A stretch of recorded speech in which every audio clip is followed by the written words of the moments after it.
Hello everyone. Today we will discuss a very important topic in the field of artificial intelligence, that is expert system. Before discussing expert system, let first we discuss what is the meaning of expert. Expert का मतलब होता है एक ऐसा person, एक ऐसी machine जो किसी भी पर्टिकुलर फील्ड में उसे कैसी भी प्रॉब्लम दी जाए वो उसका एक अच्छा रिजल्ट प्रोड्यूस कर सके।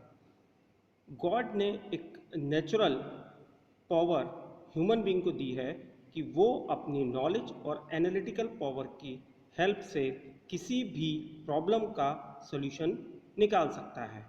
हम चाहते हैं कि हम एक ऐसा सॉफ्टवेयर डेवलप करें जो सॉफ्टवेयर ऐसे ही ह्यूमन बीइंग की तरह किसी भी रियल वर्ल्ड प्रॉब्लम का सॉल्यूशन बिल्कुल ह्यूमन एक्सपर्ट्स की तरह करे।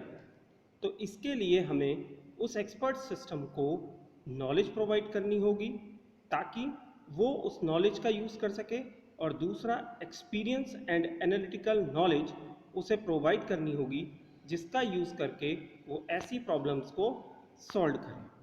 Now we discuss the structure of expert system. In this figure you see there is one non expert user. जो एक नॉन एक्सपर्ट यूज़र है वो अपनी क्वेरी किसी एक्सपर्ट सिस्टम्स के पूछ रहा है, सेम एज जैसे कोई पर्सन किसी लॉयर के पास गया है और उससे अपनी प्रॉब्लम डिस्कस कर रहा है। यहाँ पर अब वो एक्सपर्ट सिस्टम एक मशीन है, यानी कि वो लॉयर एक मशीन है। नॉन एक्सपर्ट यूज़र ने अपनी क्वेरी एक्सपर्ट सिस्टम से पूछी, तो एक्सपर्ट सिस्टम से क्वेरी पूछने के लिए उसे इंटरफेस की ज़रूरत पड़ी। उस इंटरफेस ने उसकी क्वेरी को एक्सेप्ट किया। उसके बाद उस इंटरफेस ने उस क्वेरी को इन्फेरेंस इंजन के पास भेज दिया। अब इस इन्फेरेंस इंजन का ये काम है कि उस यूज़र ने क्या क्वेरी पूछी है इसको एनालाइज करना, और इसके बाद उसका आंसर अपने पास जो नॉलेज बेस है उससे ढूंढना। नॉलेज बेस किसे कहते हैं? जैसे हम बहुत सारी स्टडी करते हैं, पढ़ाई करते हैं, घूमते हैं, तो हमारे दिमाग में बहुत सारा डेटा इकट्ठा हो जाता है। अब हमसे जब कोई क्वेरी करता है तो हम सारा डेटा तो उसे नहीं बताते, उस पर्टिकुलर क्वेश्चन का आंसर ढूंढते हैं और फिर बताते हैं। ये कहलाता है इन्फेरेंस इंजन। यहाँ पर जो नॉलेज बेस है वो हमने पहले से एक्सपर्ट्स की मदद से और बहुत सारे एनालिटिकल रूल्स की हेल्प से प्रिपेयर करके रखा है। अब इन्फेरेंस इंजन उस क्वेरी का आंसर प्रोसेस करता है, ढूंढता है, और ढूंढने के बाद वापस नॉन एक्सपर्ट यूज़र को दे देता है। इस तरह से यूज़र की प्रॉब्लम एक एक्सपर्ट सिस्टम जो कि ह्यूमन बीइंग नहीं है फिर भी उसकी प्रॉब्लम को सॉल्व कर देता है। Now we discuss some examples of expert systems. आज की डेट में बहुत सारे ऐसी डायग्नोस्टिक एप्लीकेशंस हैं जिनका यूज़ कर रहे हैं हम, जैसे MRI है, CT स्कैन है। इन सब की रिपोर्ट्स के आधार पर ही आजकल डॉक्टर्स अपनी प्रिस्क्रिप्शंस लिखते हैं। आपने चेस का गेम देखा होगा। चेस एक माइंडेड गेम है जिसे आप कंप्यूटर के साथ इजीली खेल सकते हैं। आजकल आप अपनी फाइनेंशियल प्लानिंग भी कर सकते हैं। अगर आप रोबोट्स को सिखा दें तो वो आपके कंप्यूटर्स को कॉन्फ़िगर कर सकते हैं, मींस उनके हार्डवेयर कंपोनेंट्स और as well as software components को भी कॉन्फ़िगर कर सकते हैं। आजकल खुद ब खुद रियल टाइम सिस्टम्स को मॉनिटर कर सकते हैं, जैसे ट्रैफिक बेस्ड सिस्टम्स।